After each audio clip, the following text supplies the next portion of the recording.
ಬೆಂಗಳೂರಿನಲ್ಲಿ ಮುಗಿತಾ ಇಲ್ಲ ದಾವಣಗೆರೆ ಕಿಚ್ಚು. ಇನ್ನೂ ಕೂಡ ಬೆಂಕಿ ಆರುವ ಲಕ್ಷಣಗಳು ಕಾಣಿಸ್ತಾ ಇಲ್ಲ. ಕೆಪಿಸಿಸಿ ಅಧ್ಯಕ್ಷರ ವಿರುದ್ಧ ಸಚಿವ ಜಮೀರ್ ಸಿಟ್ಟನ್ನ ಹೊರ ಹಾಕಿದ್ದಾರೆ. ಪ್ರೊಸೀಜರ್ ಪಾಲನೆ ಆಗಿಲ್ಲ ಅಂತ ಹೇಳಿ ಕೆಪಿಸಿಸಿ ಅಧ್ಯಕ್ಷರಾಗಿರುವ ಡಿಕೆ ಶಿವಕುಮಾರ್ ಅವರ ವಿರುದ್ಧ ಸಚಿವ ಜಮೀರ್ ಅಹಮದ್ ಅವರು ತೀವ್ರ ಅಸಮಾಧಾನವನ್ನ ಹೊರ ಹಾಕಿದ್ದಾರೆ. ಪಕ್ಷ ವಿರೋಧಿ ಕೆಲಸ ಮಾಡಿದ್ರೆ ಕ್ರಮವನ್ನ ಕೈಗೊಳ್ಳಬೇಕು. ಕ್ರಮ ಕೈಗೊಳ್ಳೋದಿಕ್ಕೂ ಕೂಡ ಒಂದು ಪ್ರೊಸೀಜರ್ ಅಂತ ಇರುತ್ತೆ. ನೋಟಿಸ್ ಕೊಡಬೇಕು, ನೋಟಿಸ್ ಕೊಟ್ಟು ಅದನ್ನ ಸ್ಪಷ್ಟನೆಯನ್ನ ಪಡಿಬೇಕು. ಆದ್ರೆ ನೋಟಿಸು ಕೊಡದೆ ನೇರವಾಗಿ ಕ್ರಮ ಕೈಗೊಂಡಿರುವುದು ಸರಿಯಲ್ಲ ಅಂತ ಹೇಳಿ ಜಮೀರ್ ಹೇಳಿಕೆಯನ್ನ ಕೊಟ್ಟಿದ್ದಾರೆ. ಆದ್ರೆ ಇದೇ ಸಂದರ್ಭದಲ್ಲಿ ಜಮೀರ್ ಕೊಟ್ಟಂತಹ ಸ್ಟೇಟ್ಮೆಂಟ್ಗೆ ಕೆಪಿಸಿಸಿ ಅಧ್ಯಕ್ಷರಾಗಿರುವ ಡಿಕೆ ಶಿವಕುಮಾರ್ ಅವರು ತಿರುಗೇಟು ಕೊಟ್ಟಿದ್ದಾರೆ. ನಾವು ಯಾರ ವಿರುದ್ಧವೂ ಹಾಗೆ ಸಾಧಿಸ್ತಿಲ್ಲ, ಪಕ್ಷದ ಶಿಸ್ತು ಅನ್ನೋದು ಎಲ್ರಿಗೂ ಒಂದೇ ಅಂತ ಹೇಳಿ ತಿರುಗೇಟನ್ನ ಕೊಟ್ಟಿದ್ದಾರೆ ಡಿಕೆ ಶಿವಕುಮಾರ್.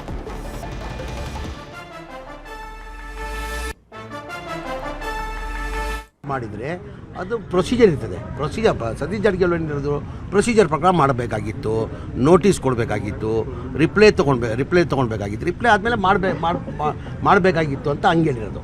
ಎಲ್ಲರಿಗೂ ಅದೇ ಇರೋದು. ಈಗ Naseer Ahmed almost most senior ಅವರು.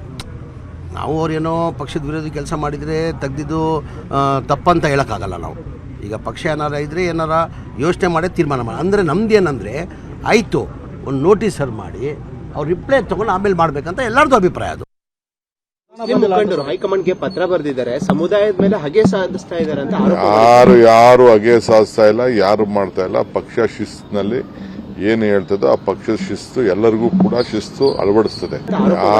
ಯಾರು ಹಗೆ ಸಾಧಿಸ್ತಾ ಇಲ್ಲ, ಯಾರು ಮಾಡ್ತಾ ಇಲ್ಲ. ಪಕ್ಷ ಶಿಸ್ತಿನಲ್ಲಿ ಏನು ಹೇಳ್ತದೋ ಆ ಪಕ್ಷದ ಶಿಸ್ತು ಎಲ್ಲರಿಗೂ ಕೂಡ ಶಿಸ್ತು ಅಳವಡಿಸ್ತದೆ. ಇದೇ ವಿಚಾರಕ್ಕೆ ಸಂಬಂಧಪಟ್ಟ ಹಾಗೆ ಇನ್ನಷ್ಟು ಡೀಟೇಲ್ಸ್ ಅನ್ನ ಕೊಡೋದಕ್ಕೆ ನಮ್ಮ ರಿಪೋರ್ಟರ್ ಹೆಬ್ಬಾಕ ತಿಮ್ಮೇಗೌಡರು ಈಗ ನೇರ ಸಂಪರ್ಕದಲ್ಲಿ ಜಾಯ್ನ್ ಆಗಿದ್ದಾರೆ. ತಿಮ್ಮೇಗೌಡ್ರೆ, ದಾವಣಗೆರೆ ದಕ್ಷಿಣದ ದಂಗಲ್ ಯಾವ ರೀತಿಯಾಗಿ ಒಂದೊಂದು ಮಜಲುಗಳನ್ನು ಆವರಿಸಿಕೊಳ್ತಾ ಇದೆ, ಯಾವ ರೀತಿಯಾಗಿ ಬೆಂಕಿ ಇನ್ನೂ ಕೂಡ ಆವರಿಸಿಕೊಳ್ತಾ ಇದೆ ಅನ್ನೋದನ್ನ ನಾವು ನೋಡ್ತಾ ಇದ್ದೀವಿ. ಈಗಾಗಲೇ ರಾಜಣ್ಣ ಅವರು ಒಂದ್ ಕಡೆ ಸಿಎಂ ಸಿದ್ದರಾಮಯ್ಯ ಅವರು ಅಸಹಾಯಕರಾಗಿದ್ದಾರೆ ಅನ್ನುವಂತಹ ಸ್ಟೇಟ್ಮೆಂಟ್ಗೆ ಇವತ್ತು ಮತ್ತೊಂದು ಸ್ಟೇಟ್ಮೆಂಟ್ ಕೊಟ್ಟಿದ್ದಾರೆ. ಮಾಟ ಮಂತ್ರದ ವಿಚಾರ ಇನ್ವೆಸ್ಟಿಗೇಷನ್ ಮಾಡಿಸ್ತಿದ್ದೀನಿ ಅಂತ ಹೇಳಿದ್ದಾರೆ. ಯಾರ ಮೇಲಾದ್ರೂ ಅವರಿಗೆ ಅಂದ್ರೆ ಆ ರೀತಿಯಾಗಿ ಯಾರ ಮೇಲೆ ಒಂದು ರೀತಿಯಲ್ಲಿ ಡೌಟ್ ಇದೆಯಾ, ಅಥವಾ ಆ ವಿಚಾರದಲ್ಲಿ ಹೇಗೆ ಇನ್ವೆಸ್ಟಿಗೇಷನ್ ಮಾಡಿಸ್ತಿದಾರಂತೆ?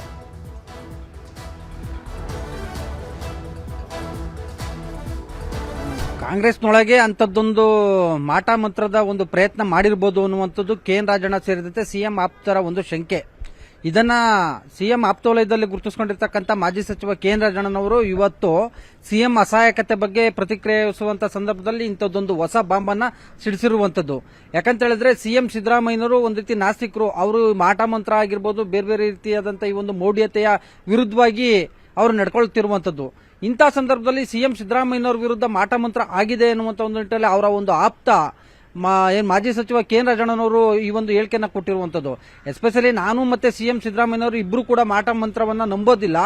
ಆದ್ರೆ ಮನುಷ್ಯನ ಪ್ರಭಾವ ಬೀರುತ್ತೆ ಅಂದ್ರೆ ಹೇಳೋದಕ್ಕಾಗೋದಿಲ್ಲ, ಹೇಳಿ ಕೇಳಿ ಬರೋಲ್ಲ ಅನ್ನುವಂತ ಮಾತನ್ನ ಹೇಳಿರುವಂತದ್ದು. ಸೊ ಹೀಗಾಗಿ ಸಹಜವಾಗಿ ಸಿಎಂ ಸಿದ್ದರಾಮಯ್ಯನವರ ಆಪ್ತರಲ್ಲಿ ಒಂದು ಅನುಮಾನ ಅಂತೂ ಕಾಡ್ತಾ ಇದೆ.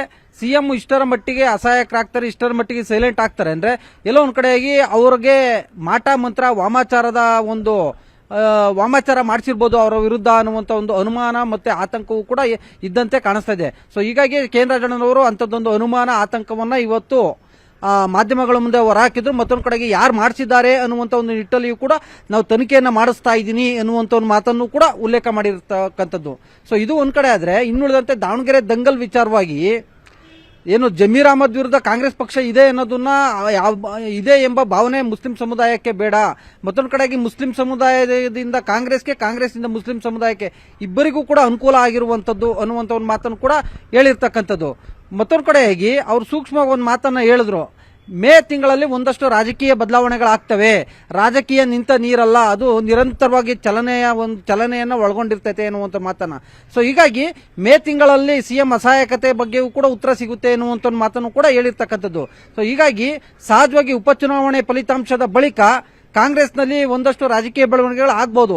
ಯಾಕಂತ ಹೇಳಿದ್ರೆ ಈಗಾಗಲೇ ನಾವು ನಮ್ಮ ನ್ಯೂಸ್ 18 ನಲ್ಲಿ ವರದಿ ಮಾಡ್ತಾ ಇರುವಂತೆ ಏನು ಸಿಎಂ ಮತ್ತೆ ಡಿಸಿಎಂ ಒಂದ್ ಕಡೆಗೆ ಡಿಸಿಎಂ ಡಿ ಕೆ ಶಿವಕುಮಾರ್ ಅವರು ಮುಖ್ಯಮಂತ್ರಿ ಹುದ್ದೆಗೆ ಏರ್ಬೇಕು ಅನ್ನುವಂತ ನಿಟ್ಟಲ್ಲಿ ಫೈನಲ್ ಅಟೆಂಪ್ಟ್ ಅನ್ನ ಅಂದ್ರೆ ಫೈನಲ್ ಪ್ರಯತ್ನವನ್ನ ಮಾಡೋದಕ್ಕೆ ಮುಂದಾದ್ರೆ ಅದಕ್ಕೆ ಪ್ರತಿತಂತ್ರವಾಗಿ ಸಿಎಂ ಬಣದಲ್ಲಿ ಗುರುತಿಸಿಕೊಂಡಿರ್ತಕ್ಕಂಥ ಸಚಿವ ಸತೀಶ್ ಜಾರಕಿಹೊಳಿ ಅವರ ನೇತೃತ್ವದಲ್ಲಿ ಸಿಎಂ ಆಪ್ತ ಸಚಿವರು ಶಾಸಕರು ಕೂಡ ದೆಹಲಿಗೆ ತೆರಳಿ ಅಲ್ಲಿ ಒಂದು ರೀತಿಯಾದಂತಹ ತಮ್ಮದೇ ಆದಂತಹ ಒಂದು ತಂತ್ರಗಾರಿಕೆಯನ್ನು ಕೂಡ ಹೂಡೋದಕ್ಕೆ ಮುಂದಾಗಿದ್ದಾರೆ. ಅಂದ್ರೆ ಸಿಎಂ ಪರವಾಗಿ ಸಿಎಂ ಸಿದ್ದರಾಮಯ್ಯನವರನ್ನ ಅಧಿಕಾರದಲ್ಲಿ ಮುಂದುವರಿಸುವಂತದ್ದು, ಸಚಿವ ಸಂಪುಟ ಪುನರಚನೆ ವಿಚಾರ ಆಗಿರ್ಬೋದು, ಅಲ್ಪಸಂಖ್ಯಾತರ ಟಾರ್ಗೆಟ್ ವಿಚಾರ ಆಗಿರ್ಬೋದು, ಮತ್ತೊಂದು ಕಡೆಯಾಗಿ ಕೆಪಿಸಿಸಿಯಲ್ಲಿ ಏಕಪಕ್ಷೀಯವಾಗಿ ತೆಗೆದುಕೊಳ್ತಾ ಇರ್ತಕ್ಕಂಥ ಒಂದು ನಿರ್ಧಾರಗಳು, ಈ ಬಗ್ಗೆ ಎಲ್ಲವನ್ನೂ ಕೂಡ ಹೈಕಮಾಂಡ್ ಗಮನಕ್ಕೂ ಕೂಡ ತರೋದಕ್ಕೆ ಮುಂದಾಗಿದ್ದಾರೆ ಎನ್ನುವಂತ ಒಂದು ಚರ್ಚೆಯೂ ಕೂಡ ಕೇಳಿ ಬಂದಿರತಕ್ಕಂಥ ಹೊತ್ತಿನಲ್ಲಿ ಇದೀಗ ದಾವಣಗೆರೆ ದಂಗಲ್ ವಿಚಾರ ಇದೀಗ ದಿನೇ ದಿನೇ ಹೆಚ್ಚಾಗ್ತಾ ಇರುವಂತದ್ದು.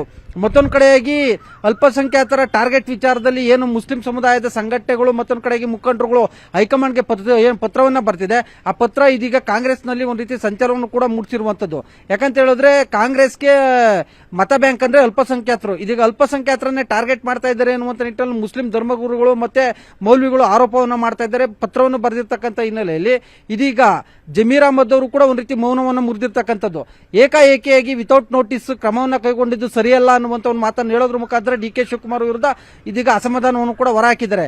ಮತ್ತೊಂದು ಕಡೆಗೆ ಡಿ ಕೆ ಶಿವಕುಮಾರ್ ಅವರು ಕೂಡ ಕಾಂಗ್ರೆಸ್ ಯಾರ ವಿರುದ್ಧವೂ ಕೂಡ ಹಗೆ ಸಾಧಿಸ್ತಾ ಇಲ್ಲ, ಪಕ್ಷದ ಶಿಸ್ತು ಎಲ್ಲರೂ ಕೂಡ ಅಳವಡಿಸಿಕೊಳ್ಬೇಕಾಗುತ್ತೆ ಅನ್ನುವಂತ ಒಂದು ಮಾತನ್ನು ಹೇಳೋದ್ರ ಮುಖಾಂತರ ಜಮೀರ್ ಅಹಮದ್ ವಿರುದ್ಧ ತಿರುಗೇಟನ್ನು ಕೂಡ ಕೊಟ್ಟಿರುವಂತದ್ದು. ಸೊ ಹೀಗಾಗಿ ಈ ಒಂದು ಕಾಂಗ್ರೆಸ್ನೊಳಗಿನ ಈ ಒಂದು ಆಂತರಿಕ ಕಚ್ಚಾಟವನ್ನ, ಆಂತರಿಕ ಬೆಳವಣಿಗೆಗಳನ್ನ ನೋಡ್ತಾ ಹೋದ್ರೆ ಎಲ್ಲೋ ಒಂದ್ ಕಡೆಗೆ ಕೆ ಎನ್ ರಾಜಣ್ಣನವರು ಹೇಳಿರುವಂತೆ ಮೇ ತಿಂಗಳಲ್ಲಿ ಒಂದಷ್ಟು ರಾಜಕೀಯ ಬದಲಾವಣೆಗಳು ಅಥವಾ ರಾಜ್ಯ ರಾಜಕಾರಣದಲ್ಲಿ ರಾಜಕೀಯ ಧ್ರುವೀಕರಣ ಆದ್ರೂ ಕೂಡ ಅಚ್ಚರಿ ಪಡಬೇಕಾಗಿಲ್ಲ ಅನ್ನುವಂಥದ್ದು ಇಲ್ಲಿ ಸ್ಪಷ್ಟವಾಗಿ ಕಂಡು ಬರ್ತಾ ಇದೆ. ನವಿತಾ, ಏನೇನಾಗತ್ತೆ ಮೇ ಕ್ರಾಂತಿ